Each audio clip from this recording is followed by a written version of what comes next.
Assalamualaikum warahmatullahi wabarakatuh. Kembali lagi di podcast SMP PGRI 20 dengan saya Lutfia dan ini Tias. Nah, di sini dengan kita membahas tema ya ngobrol-ngobrol santai kampus mengajar. Ini bisa diperkenalkan dengan kakak yang ini dulu.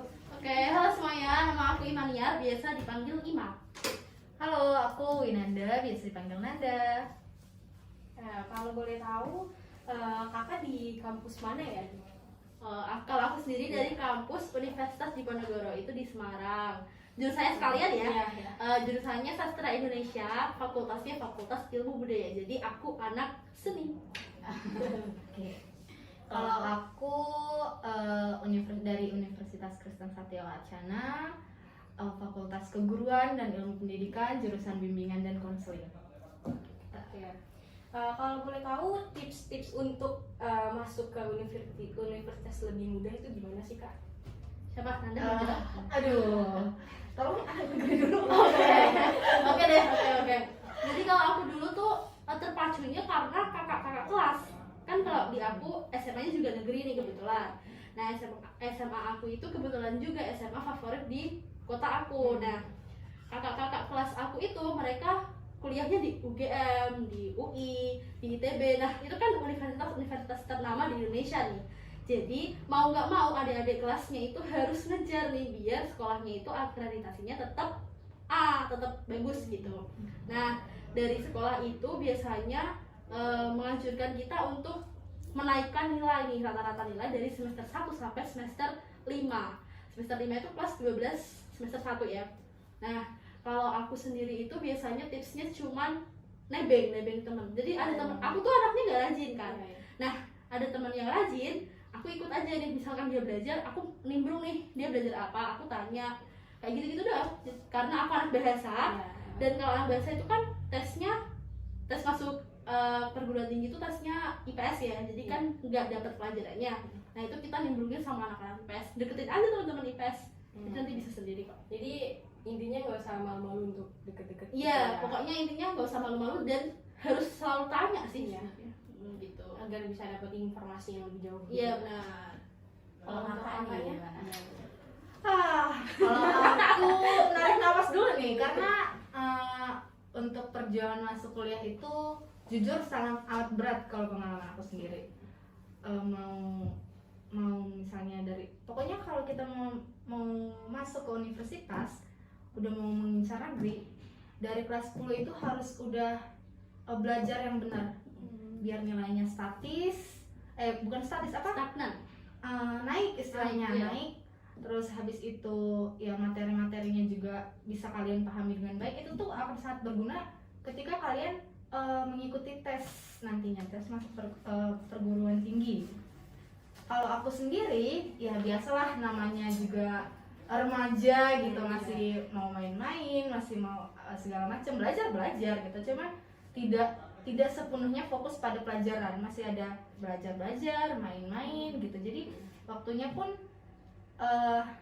istilahnya nggak berfokus pada belajar terus, dan itu adalah sebuah kesalahan bagiku, sebuah kesalahan karena ya kalau dari awal nggak rajin, pas ujian masuk keteteran kan. Iya. Nah itulah yang bagiku sendiri adalah cara yang salah untuk ketika kamu masuk negeri tapi kamu nggak pernah mau belajar. Akhirnya itu perjuangan kuliah, SNM nggak dapat, SBM nggak dapat, ujian mandiri nggak dapat, akhirnya coba beasiswa di swasta, akhirnya dapat. Mungkin memang di situ aja jalannya. Tidak. Kalau untuk dia sendiri ada pertanyaan untuk kakak? Oke, jadi coba dong ceritain nih satu pengalaman gitu yang paling berarti banget gitu di dalam dunia perkampusan gitu. Coba dulu deh. Aku dulu ya. Pengalaman di kampusnya kan? Iya. Oke. Jadi aku dulu sempet culture shock. Tahu nggak, kayak dulu aku nggak kayak gini nih di dunia aku. Tapi setelah aku masuk kuliah, oh ternyata banyak banget kayak sifat-sifat orang yang aku nggak tahu nih di waktu aku SMA gitu. Salah satunya adalah kayak cewek tapi dia melakukan hal-hal yang gak seharusnya dilakukan oleh anak perempuan gitu. Nah hal-hal kayak gitu aku kaget karena ternyata emang kampusku karena kampus seni ya, dan kampus seni itu bebas, nggak mau diatur nih anak-anaknya. Jadi ya udah mereka sebebas itu untuk mengekspresikan dirinya. Nah itu menurutku pengalaman paling apa ya, paling berkesan adalah pertama kali aku masuk kuliah, karena emang aku kuliahnya waktu maba doang ya, karena kita sama-sama anak pandemi kan.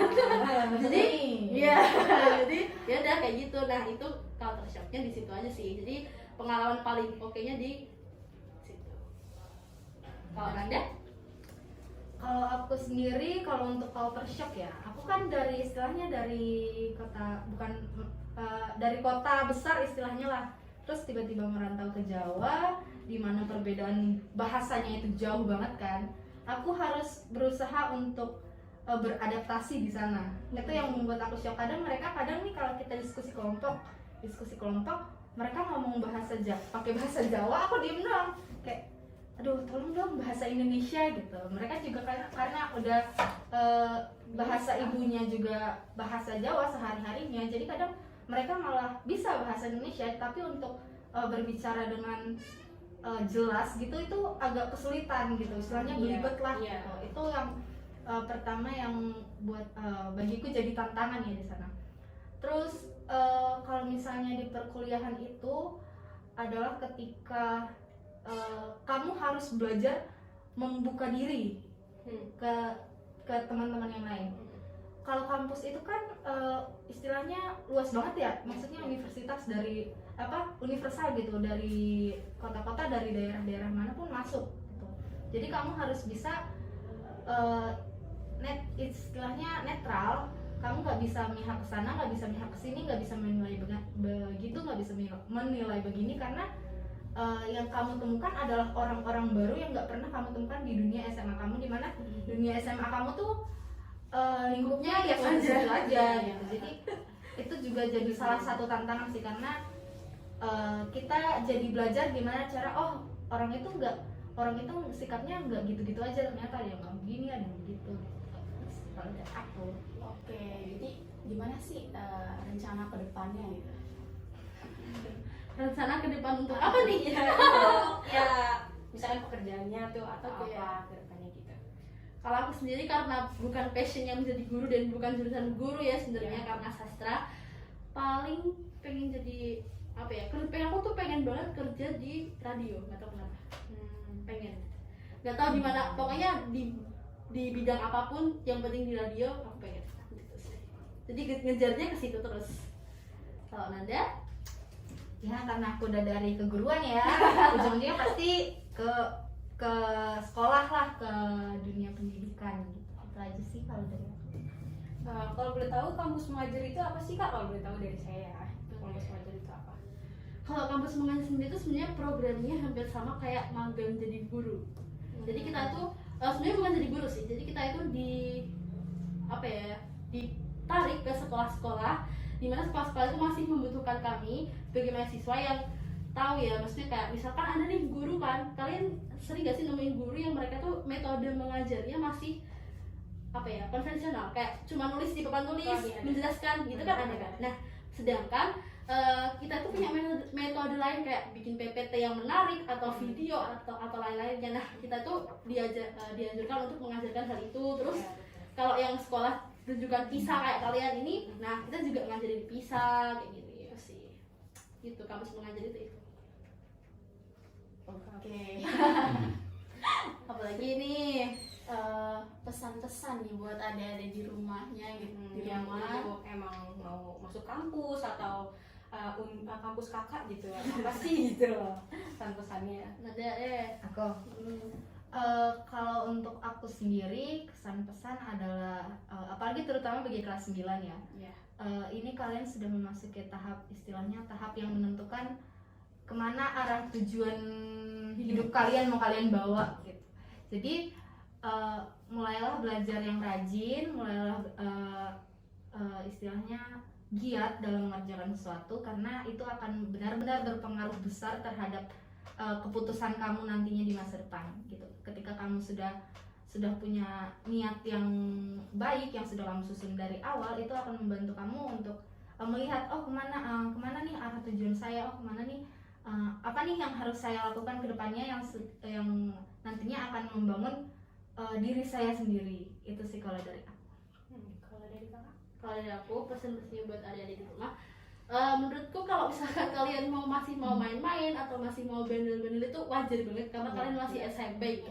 Kalian belum melewati masa SMA, dimana SMA itu pasti bakalan lebih lebih pengen main-main lah intinya karena kalian udah merasa gede. Nah sebenarnya kalau aku sih misalnya nggak apa-apa, nikmatin aja dulu proses-proses itu karena menurutku itu bisa jadi cerita dan pengalaman buat kita ke depannya. Tapi jangan lupa kewajiban kita itu sebagai siswa kan belajar. Nah itu jangan dilupain juga, walaupun misalkan nantinya kita PTM walaupun PTM setengah-setengah atau gimana, gak apa-apa, maksudnya di rumah pun kita harus tetap meluangkan waktu lah buat belajar atau nyari passion lah. Misalkan tadi aku nih sukanya seni, ya udah kita cari aja nih, misalkan suka baca ya udah baca aja atau apa. Jadi kita udah harus menentukan passion dari jauh-jauh hari karena biar nggak kesulitan untuk mengarahkan kehidupan kita di masa depan. Itu sih.